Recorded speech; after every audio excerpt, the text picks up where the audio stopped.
Hello दोस्तों। तो आज का हमारा वीडियो का टॉपिक है इन्फ्लेशन के टाइप्स, काउजेज एंड इफेक्ट्स। तो सबसे पहले चलते हैं इन्फ्लेशन की डेफिनेशन की तरफ।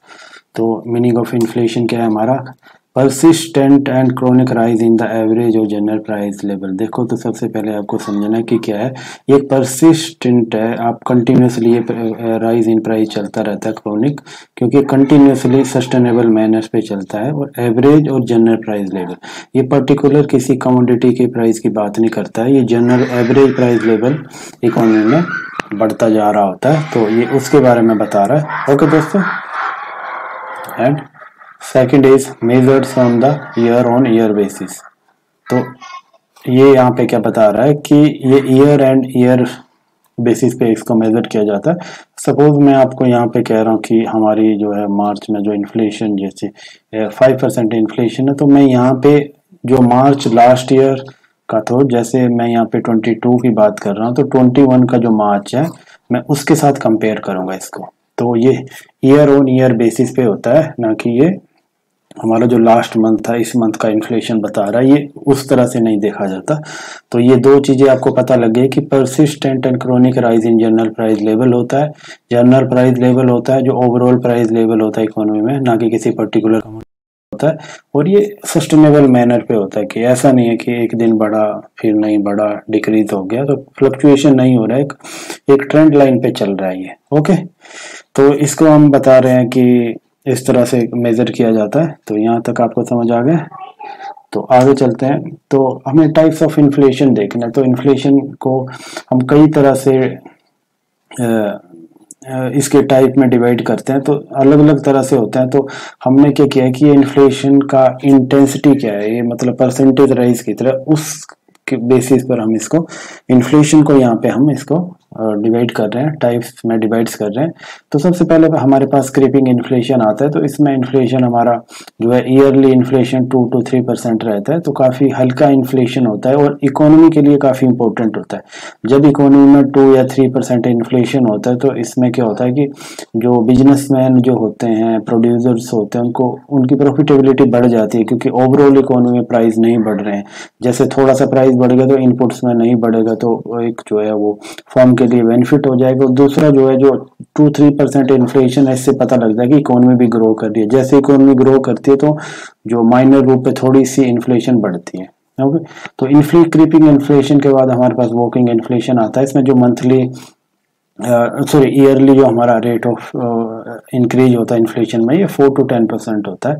तो ये यहाँ पे थोड़ा सा हमें वार्निंग वाला साइन आ जाता है कि हमें इसे कंट्रोल करना है। ओके, तो इसे वॉकिंग इन्फ्लेशन बोलते हैं। वॉकिंग इन्फ्लेशन के बाद हमारे पास गैल्पिंग इन्फ्लेशन आती है। यहाँ पे ये हमारा एनुअल इंक्रीज जो 10% है, इससे ज़्यादा रहता है इन्फ्लेशन में। तो ये काफ़ी ज़्यादा यहाँ पे गवर्नमेंट के पास जो है, गवर्नमेंट को कंट्रोल करने का ये पूरा इंडिकेशन होता है कि अभी इस लेवल पे इन्फ्लेशन गई है, तो इसको कंट्रोल करो, क्योंकि ये इससे कंट्रोल के बाहर हो सकती है। अभी ये मॉनेटरी अथॉरिटी हमारी जो गवर्नमेंट है, इसको कंट्रोल कर सकती है इस फेज में। ये सबसे लास्ट वाला फेज जो आता है हमारे पास, हाइपर इन्फ्लेशन आता है। ये यहाँ पे 30 to 50% ये मंथली बेसिस पे बढ़ती है। तो यहाँ पे मैंने ईयरली बात कर रहा था, यहाँ पे भी क्रीपिंग में भी, वॉकिंग में भी एंड गल्पिंग में भी। तो इसमें हाइपर इन्फ्लेशन में क्या बात कर रहा हूँ मैं, मंथली बेसिस पर। ये सोचो आपका जो मंथली बेसिस के जो कोई चीज अभी 100 रुपीज की और नेक्स्ट मंथ ही वो 150 की हो गई इस तरह से बढ़ते बढ़ते ये फिर ये आपकी 200 की हो गई। तो इन्फ्लेशन में जो इंक्रीज हो रहा है ये बड़ी तेजी से हो रहा है। इस तरह के इन्फ्लेशन आप देखो कि ये वेनेजुएला में हुआ था, ये हमारा जिम्बाब्वे में हुआ था अभी कुछ दिन पहले। तो ये इन्फ्लेशन का रेट काफी ज्यादा है, ये हाइपर इन्फ्लेशन। और इसमें क्या होता है कि गवर्नमेंट के कंट्रोल से बाहर हो जाती है, गवर्नमेंट इसको कंट्रोल नहीं कर पाती है इन्फ्लेशन को। इस सिचुएशन में क्या होता है कि अपनी करेंसी को सेक्रीफाइस कर देती है, कि अपनी कंपनी को पूरी तरह सेक्रीफाइस कर देती है और दूसरी करेंसी को अडॉप्ट कर लेती है। जनरली क्या होता है कि जो यूएस की करेंसी है सबसे हम पावरफुल करेंसी है, तो उसी डॉलर को ये अडॉप्ट किया जाता है ताकि जो प्राइस इंक्रीज हो रहा है उसको रोका जा सके। ओके दोस्तों, तो आगे चलते हैं। अब हम डिस्कस करेंगे वेज फ्रॉम द। अब इन्फ्लेशन को हम और दूसरे टाइप्स पे भी डिवाइड कर सकते हैं, जिसमें गवर्नमेंट की इंटरवेंशन कर रही है नहीं कर रही है। तो इसमें एक सप्रेस्ड इन्फॉर्मेशन इन्फ्लेशन आती है। इसमें क्या होता है कि इन्फ्लेशन हमारी इकोनॉमी में बढ़ रही है और गवर्नमेंट एक्शन लेती है ताकि इसको कंट्रोल कर पाए, क्योंकि गवर्नमेंट का इंटरवेंशन हो रहा है यहाँ पे। Government make policies to reduce the rate of inflation through the monetary and physical policy. तो दो तरह की पॉलिसीज होती है जिससे इन्फ्लेशन को कंट्रोल किया जाता है। तो इन मॉनेटरी और फिजिकल पॉलिसीज के थ्रू क्या होता है, गवर्नमेंट इसको कंट्रोल करने की कोशिश करती है, तो इसको सप्रेस्ड इन्फ्लेशन कहते हैं। तो अभी देखो जो इंडिया में कभी ऊपर इन्फ्लेशन गया तो हमारा जो है आरबीआई क्या एक्शन लेता है, किससे थ्रू, जो हमारे पास रिजर्व रेशो है, कैश रिजर्व रेशो CRR है, उसको इंक्रीज कर देगा। तो इससे हमारा मनी सप्लाई कम हो जाएगा, मनी सप्लाई कम हो गया तो हमारा डिमांड कम हो जाएगा, तो इससे इन्फ्लेशन रेट थोड़ा कम हो जाएगा। तो ये सप्रेस जो इन्फ्लेशन का एग्जाम्पल है। तो आगे चलते हैं, एक ओपन इन्फ्लेशन होती है। ये ओपन इन्फ्लेशन हो गया, it is moderate rate of inflation where the government doesn't seek to control inflation. ये मॉडरेट इन्फ्लेशन रेट होता है, जैसे 2-3% इन्फ्लेशन है इकोनॉमी में, तो ये बेनिफिशियल होता है इकोनॉमी के लिए, पूरी तरह से बेनिफिशियल होता है। तो गवर्नमेंट यहाँ कोई एक्शन नहीं लेती और इसको ऐसे ही खुला छोड़ देती है ताकि इतना इन्फ्लेशन चलता रहे। और जैसे इकोनॉमी ग्रो करती है तो इतना इन्फ्लेशन होना काफी जरूरी है। डिफ्लेशन में इकोनॉमी जाएगी तो उसके भी अपने शॉर्ट कमिंग्स है, घाटे हैं, वो लेटर ऑन मैं डिस्कस करूंगा आपके साथ। तो आगे चलते हैं दोस्तों। तो ये यहाँ पे समझ गए आपकी, हमने लास्ट स्लाइड में हमने क्या टाइप्स ऑफ इन्फ्लेशन रेट के बेसिस पे हमने उनको डिवाइड किया था। हमने क्रीपिंग इन्फ्लेशन पढ़ा, हमने वॉकिंग पढ़ा, गैलपिंग पढ़ा एंड हमने जो है हाइपर इन्फ्लेशन पढ़ा। अब हमने गवर्नमेंट के इंटरवेंशन के बेसिस पर हमने दो तरह की इन्फ्लेशन पढ़ी। कौन सी पढ़ी, एक सप्रेस्ड इन्फ्लेशन है जिससे गवर्नमेंट जो है कंट्रोल करने की कोशिश करती है, ये काफी ज्यादा इंक्रीज हो जाती है और इसके जो है डैमेजिंग इम्पैक्ट्स हार्मफुल इम्पैक्ट्स होते हैं इकोनॉमी में हो सकते हैं। तो इसीलिए गवर्नमेंट ये पॉलिसी फॉलो करती है कि through monetary and physical policy government seeks to control such kind of inflation. तो अगली आगे हमारे ओपन इन्फ्लेशन, इसको गवर्नमेंट कंट्रोल नहीं करती है, नो मॉनेटरी और physical policy is use to control such kind of inflation. Okay, तो आगे चलते हैं, काउजेज ऑफ इन्फ्लेशन। ये काफी इंपॉर्टेंट आ जाता है हमारे पास, वेरी वेरी इंपॉर्टेंट है कि इन्फ्लेशन के क्या काउजेज है, कि इन्फ्लेशन क्यों बढ़ रही है हमारे पास। तो देखो दो इंपॉर्टेंट फैक्टर्स होते हैं यहाँ पे, एक है हमारे पास कॉस्ट पुश इन्फ्लेशन और दूसरा demand pull inflation. Cost push inflation क्या, मैं आपको एक हल्का सा यहाँ पे एक मैं डायग्राम बनाता हूँ। यहाँ पे ये बना दिया मैंने, ये डिमांड सप्लाई बना दिया, डिमांड बना दिया। जहाँ डिमांड सप्लाई इक्वल है वहां पे हमारा प्राइस होता है, ये P है और ये Q क्वांटिटी है। ओके, तो ये सप्लाई है, डिमांड है। अब देखो होता क्या है कि कॉस्ट फॉर इन्फ्लेशन में when production cost rises the producer passes the increase on to consumer. इसका क्या मतलब है, जब कॉस्ट ऑफ प्रोडक्शन बढ़ जाता है तो फॉर्म्स जो प्रोड्यूसर्स क्या करते हैं, वो आइटम्स का जो भी गुड्स एंड सर्विसेज है उसका प्राइस बढ़ा देता है। जैसे कॉस्ट ऑफ प्रोडक्शन बढ़ गया, आप मिल्क का कंजम्पशन करते हैं, वेजिटेबल्स का करते हैं, कंज्यूमर ड्यूरेबल्स तक का करते हैं, तो उनका प्राइस बढ़ जाएगा। जब देखो कॉस्ट बढ़ेगी तो हमारा सप्लाई साइड लेफ्ट की साइड शिफ्ट कर जाएगा, तो इससे क्या हो गया, हमारी क्वांटिटी कम हो गई। ओके, और हमारा प्राइस बढ़ गया। तो इसको क्या बोलेंगे, कॉस्ट पुश इन्फ्लेशन, की कॉस्ट बढ़ी तो इसलिए हमारी इन्फ्लेशन बढ़ गई। और दूसरा फैक्टर आ जाता है हमारे पास डिमांड पुल इन्फ्लेशन। क्या होगा, this when demand for goods increase और एक्सीड द प्रोडक्शन कैपेसिटी। हमारे पास जो जितना प्रोडक्शन है हम सप्लाई कर सकते हैं उससे ज्यादा डिमांड बढ़ जाए तो भी इन्फ्लेशन बढ़ेगा। देखो यहाँ पे सप्लाई को मैं वैसे ही रखता हूँ और डिमांड को ऊपर की तरफ खिसका देता हूँ। तो ये देखो यहाँ पे क्वांटिटी हमारे पास आगे जा रही है और हमारा प्राइस भी बढ़ रहा है। ओके, तो ये हमारा कुछ हद तक हम कैपेसिटी को ओवर यूटिलाइज करके थोड़ा सा प्रोडक्शन इंक्रीज कर सकते हैं, पर ये हमारा इन्फ्लेशन में कन्वर्ट हो जाएगा। तो ये एक सिचुएशन हम और यहाँ पे ड्रॉ कर सकते हैं कि जैसे मैं सप्लाई बोलता हूँ, लॉन्ग रन सप्लाई बोलता हूँ कि ये बिल्कुल है, आगे बढ़ ही नहीं सकता यहाँ से हमारा आउटपुट, और ये हमारा डिमांड है। तो यहाँ पे हमारा प्राइस फिक्स हो रहा है, तो जैसे ही हमारा डिमांड ऊपर की तरफ शिफ्ट करेगा तो पूरी तरह से प्राइस ही बढ़ेगा, P2 हो जाएगा, क्योंकि इसके आगे सप्लाई तो बढ़ नहीं पाएगा, तो हमारा फिर प्राइस बढ़ जाएगा। ओके, तो दो हमने कंडीशनें डिस्कस की। एक कॉस्ट पुश इन्फ्लेशन आ गया कि देश में हमारा कॉस्ट ऑफ प्रोडक्शन इंक्रीज हो जाएगा। कॉस्ट ऑफ प्रोडक्शन के बाद हमारा क्या होगा, जो है जो प्राइसेस बढ़ जाएंगे प्रोडक्ट के, क्योंकि फर्म को कॉस्ट को एडजस्ट करना होता है। ओके, और डिमांड पुल इन्फ्लेशन में क्या हो गया, जब डिमांड का प्रेशर पड़ेगा, प्रोडक्शन उतना हो नहीं पाएगा, तो उस सिचुएशन में भी प्राइस बढ़ेगा। तो यहाँ पे आप कॉस्ट पुल इन्फ्लेशन में एक आप ऑयल का एग्जांपल ले सकते हैं, काफी अच्छा है ये हमारा पेट्रोलियम का। जैसे ही हमारा जो है ओपेक जो है हमारा एक जो है ये बाहर की कंट्री में ये कार्टेल है, ये organisation of petroleum exporting countries का, जब ये ऑयल के प्राइस बढ़ाता है तो क्या हो गया, हमारी कॉस्ट ऑफ प्रोडक्शन बढ़ जाती है, तो हमारी इन्फ्लेशन भी बढ़ेगी। तो आप जब भी आप हिस्ट्री को थोड़ा सा ट्रेस आउट करोगे तो आप देखोगे जब भी ओपेक ने जो इन्फ्लेशन ऑयल प्राइस को इंक्रीज किया है तो हमारा इन्फ्लेशन बढ़ा है। तो जैसे 1973 में भी किया था, 79 में भी काफ़ी ज़्यादा, ये 2 ईयर ऐसे थे जब ओपेक ने जो है काफ़ी ज़्यादा प्राइस इंक्रीज किया था पेट्रोलियम का। तो इससे ऑल ओवर द वर्ल्ड जो इन्फ्लेशन देखी गई थी, विटनेस की गई थी। ओके, तो दोस्तों आगे चलते हैं। काउजेज में आगे एक्सप्लेन करूंगा कि डिमांड किस किस चीज़ों से बढ़ती है। तो मैं एक बार फिर यहाँ पे आपको बताता हूँ कि डिमांड पुल इन्फ्लेशन कैसे काम करती है। ये मैं वाई ले रहा हूँ, यहाँ पे ओ ले रहा हूँ या एक्स ले रहा हूँ। ये यहाँ पे मैं डिमांड ले रहा हूँ किसी चीज़ की, और ये मैं सप्लाई ले रहा हूँ, और ये इक्विलिब्रियम आ गया हमारा, P1 आ गया। तो जैसे जैसे हमारा डिमांड बढ़ेगा तो ये हमारा राइट साइड शिफ्ट कर जाएगा। डिमांड D1 हो गया तो यहाँ पे हमारा थोड़ा आउटपुट भी बढ़ गया, Q2 हो गया, और हमारा प्राइस ऊपर की तरफ P2 हो गया। तो जैसे हमारा डिमांड ऊपर की तरफ बढ़ा और अपवर्ड स्लोपिंग हमारा सप्लाई का, तो इससे क्या होगा कि हमारा प्राइस भी बढ़ेगा। तो ये प्राइस डिमांड हमारा इकोनॉमी में क्यों बढ़ता है, what are the reason behind the increase in the demand. तो हमें क्या करना है, increase in a disposable income. ये डिस्पोजेबल इनकम क्या होता है, हमारे पास जो भी, हमें इंडिविजुअल के पास जो भी इनकम आती है, अब इनकम से हम जो है टैक्सेस को कम कर दें, अपने जो भी हमारे पास टैक्सेस है, गवर्नमेंट के चार्जेस हैं दूसरे, तो जो टैक्स पे करने के बाद हमारे पास आती है वो डिस्पोजेबल इनकम होती है।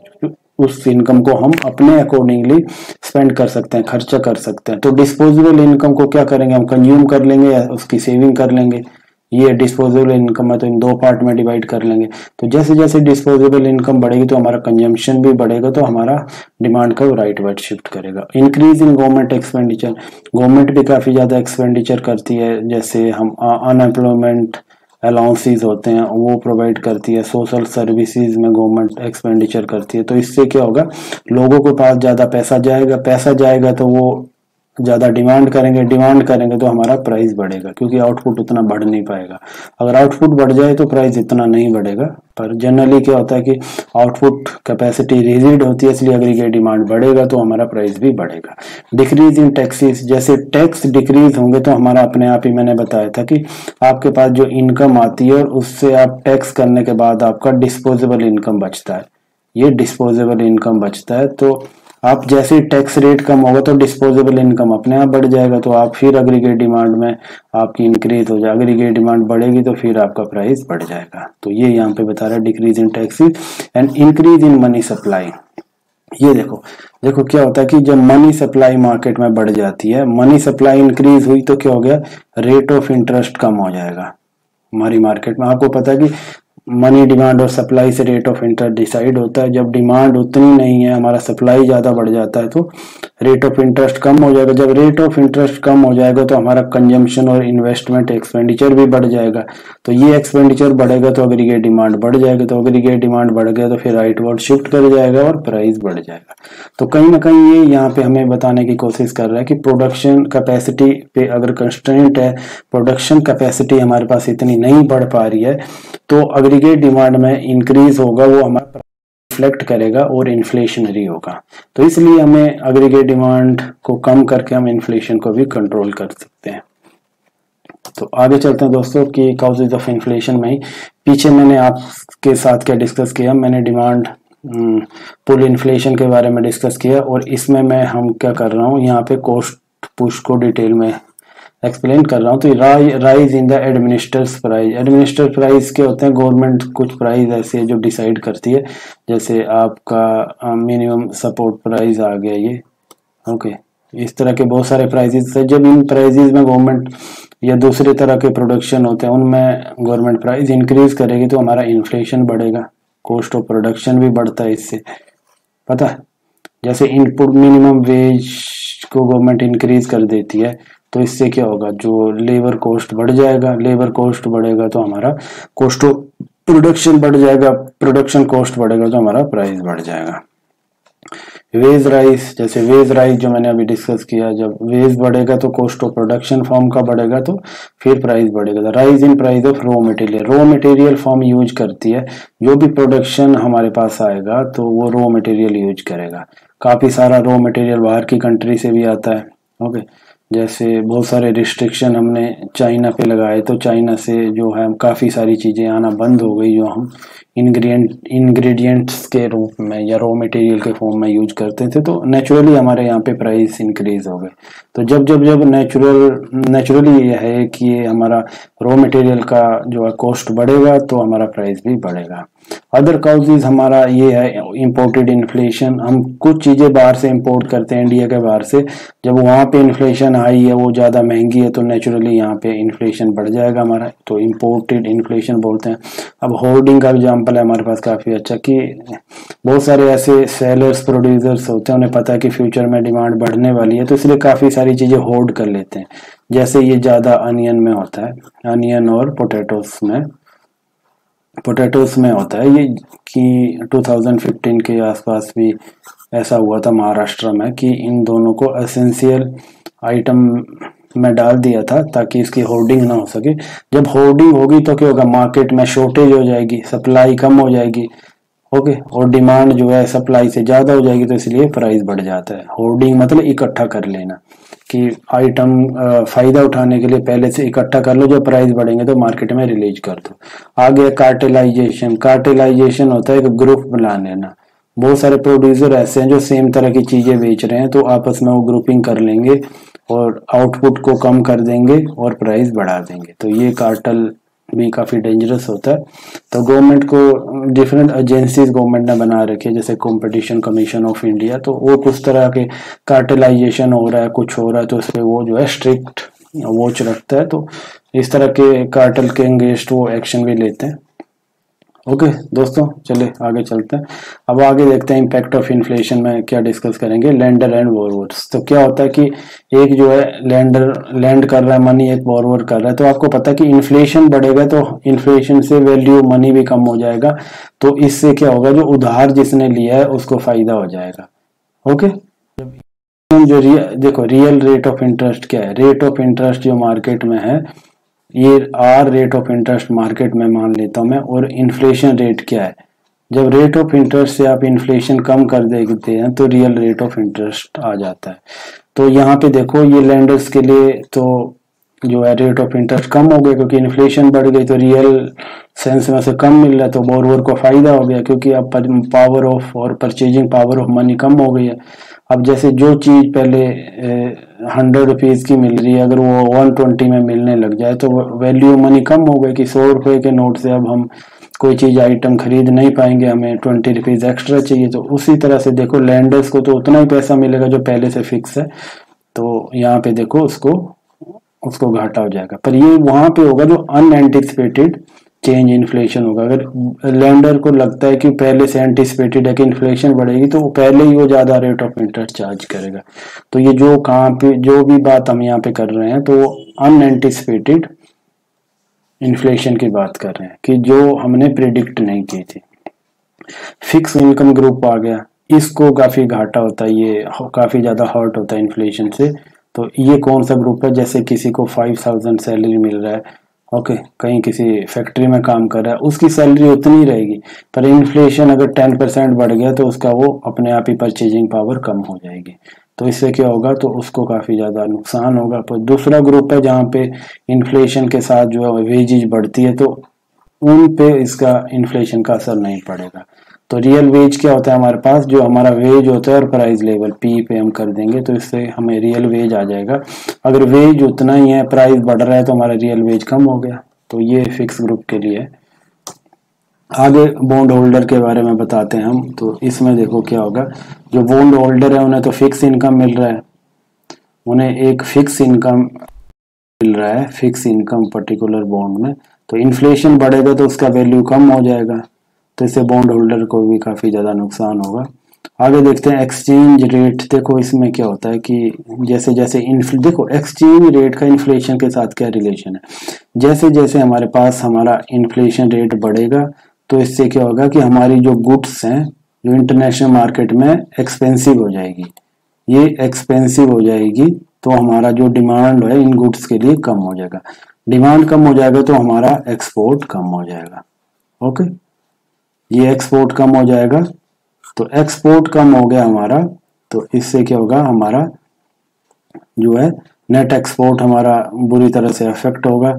और साथ में जो अगर हम एसेंशियल आइटम का इंपोर्ट कर रहे हैं तो हमें हायर प्राइस देना पड़ेगा, क्योंकि इंपोर्ट भी काफ़ी एक्सपेंसिव हो जाएगा जब करेंसी डेप्रिशिएट करेगी। और इसमें काफ़ी सारे बहुत सारे इंटरकनेक्टेड इम्पैक्ट रहते हैं। फिर क्या होता है, डेप्रिशिएशन हो जाता है तो कई बार फिर हमारा एक्सपोर्ट भी कम्पेटिटिव बन जाता है, क्योंकि दूसरी कंट्रीज़ के लिए सस्ता हो जाता है। तो ये सारी चीज़ें ध्यान रखनी है। तो सबसे पहले इंस्टांस में तो यही होता है कि हमारी करेंसी डेप्रिशिएट कर जाती है। डेप्रिशिएट क्यों होती है हमारी करेंसी? इसलिए होती है क्योंकि हमारी एक्सपोर्ट से अर्निंग ही नहीं हो पाती है। इंटरनेशनल मार्केट में हमारी मनी के लिए डिमांड कम हो जाती है हमारी मनी के लिए, तो इसलिए डेप्रिशिएट कर जाता है। किसी भी करेंसी की अगर मार्केट में डिमांड बढ़ जाती है तो वो करेंसी एप्रिशिएट कर जाती है। अगर हमारी करेंसी की डिमांड मार्केट में कम हो गई तो हमारी करेंसी डेप्रिशिएट कर जाएगी।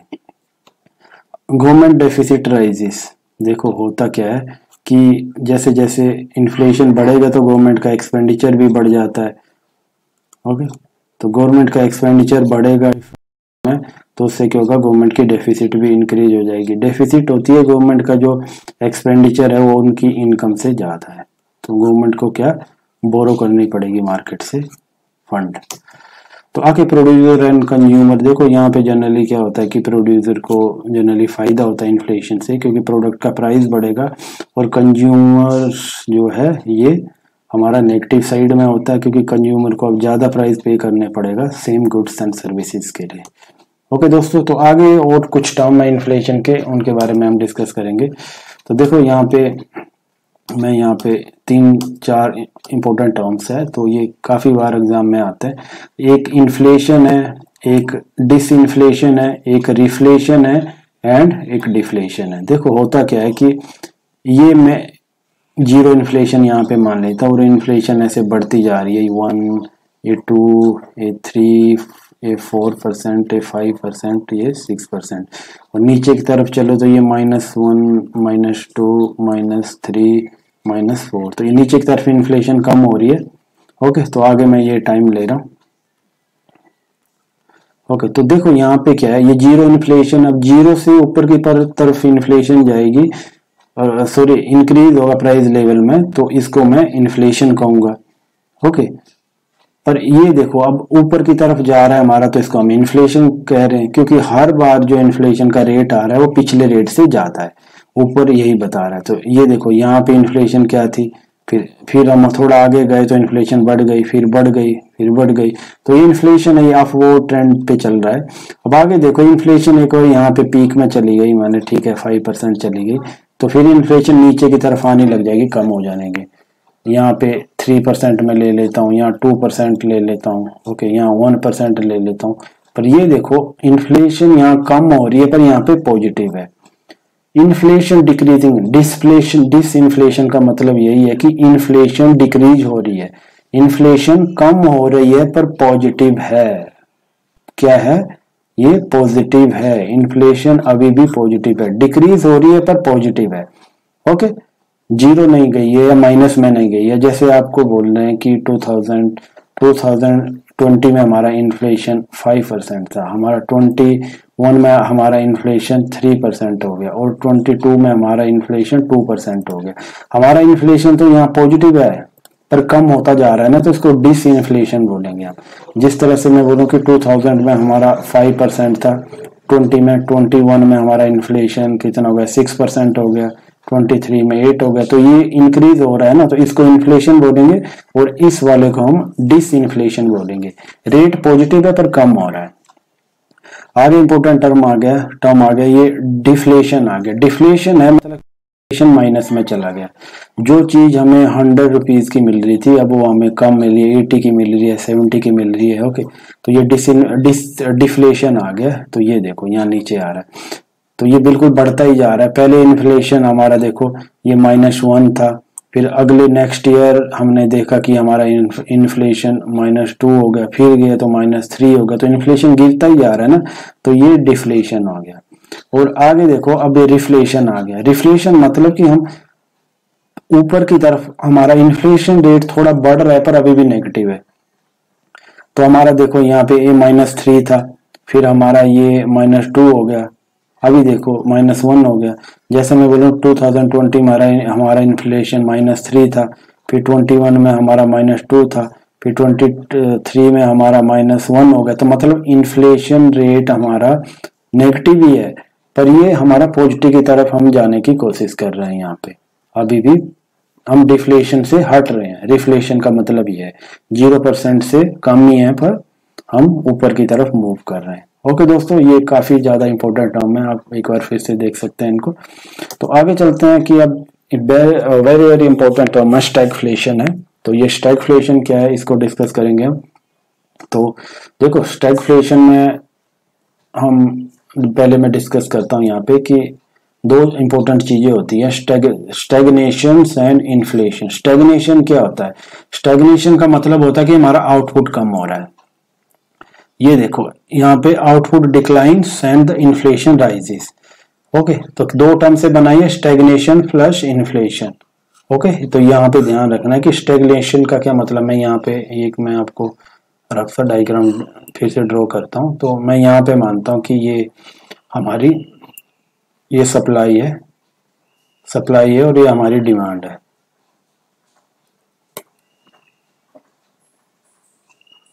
ये हमारी डिमांड है, ये सप्लाई है, और यहाँ पे इक्विलिब्रियम बन रहा है, हमारा पी बन रहा है।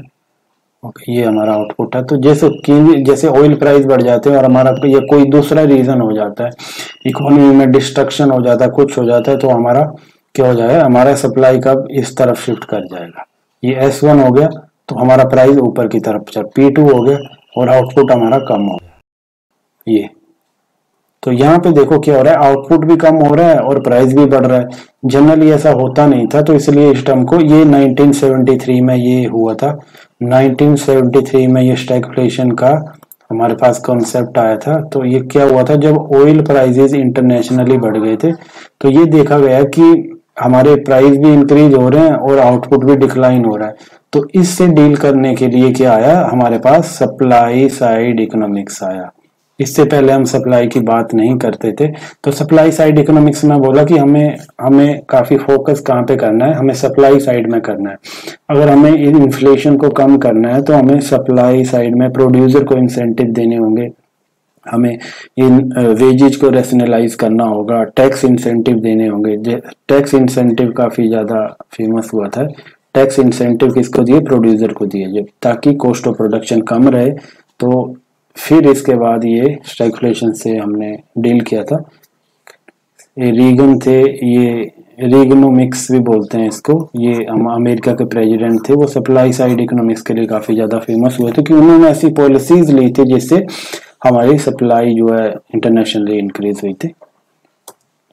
ओके, अब इंपॉर्टेंट टर्म और देख लेते हैं। ये दो तरह का इन्फ्लेशन होता है, एक हेडलाइन इन्फ्लेशन होता है और एक कोर इन्फ्लेशन होता है। देखो ये पता चल रहा है, हेडलाइन का मतलब होता है कि सारी इन्फ्लेशन, इसमें कोई आइटम हम छोड़ नहीं रहे हैं, जो भी हमने बास्केट में आइटम्स ले रखी हैं उन सबको हम ले रहे हैं, जैसे WPI है।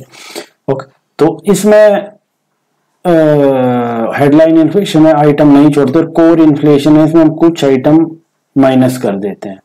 आइटम कौन करेंगे, कुछ देखो बास्केट से हमारी कोई भी जिससे हम इन्फ्लेशन को मेजर करते हैं। सपोज फॉर एग्जांपल हमारे पास 50 आइटम्स को हम इंक्लूड कर रहे हैं इन्फ्लेशन मेजर करने के लिए, तो ये सारी जो हमें जनरल प्राइस लेवल बचाएगा 50 आइटम्स का, वो हेडलाइन में आएगा। पर हमने देखा कि हमारे पास 5 आइटम्स ऐसी है जो उनके प्राइस ऊपर नीचे होते जा रहे हैं, ऐसे बिल्कुल भी स्टेबल नहीं रहते, एक ट्रेंड नहीं बनता उनका। तो हमें क्या हो गया, इससे इन्फ्लेशन के रॉन्ग सिग्नल मिल सकते हैं कि इन आइटम का वेट कितना है। रॉन्ग सिग्नल मिलेंगे तो हमें इन्फ्लेशन एक्चुअल में सही से पता नहीं लग पाएगी। तो इसलिए कोर इन्फ्लेशन को मेजर करते बार हम इन 5 आइटम को ड्रॉप कर देंगे, 45 आइटम का ही हम इन्फ्लेशन लेंगे, ताकि इससे हमें थोड़ा सा इकोनॉमी का और हमें जो है क्लोजर लुक मिल जाए, एक रियल जो है पिक्चर हमारे सामने आ पाए। तो यहाँ पे देखो क्या है, हेडलाइन इन्फ्लेशन में क्या होता है, a general rise in average price level which include both volatiles and non volatile item. तो मैंने ये 5 आइटम का जो एग्जांपल दिया, ये वोलेटाइल आइटम्स हैं, इनके प्राइस ऊपर नीचे गिरते रहते हैं। जैसे मैं वेजिटेबल्स का एग्जांपल देता हूँ, अब जैसे टमाटर ही हैं, कभी ये हमारे 80 रुपीज़ केजी हो जाते हैं, कभी 20 हो जाते हैं। तो ये हमें प्राइस का जो है एक्चुअल में हमें ये सही सा पिक्चर नहीं दे पाएगा। तो इस तरह की वोलेटाइल आइटम्स होती हैं। और core inflation, the volatile items are excluded, जो वोलेटाइल आइटम्स हैं इनको हम एक्सक्लूड कर देते हैं, ओनली नॉन वोलेटाइल आइटम्स को ही इंक्लूड करते हैं। ओके, जैसे मैंने एग्जांपल दिया था कि हमने 45 आइटम को ही लेंगे कि ये नॉन वोलेटाइल्स है, तो इससे हमें ज़्यादा अच्छा पता लगेगा। ओके दोस्तों, थैंक्स फॉर वॉचिंग।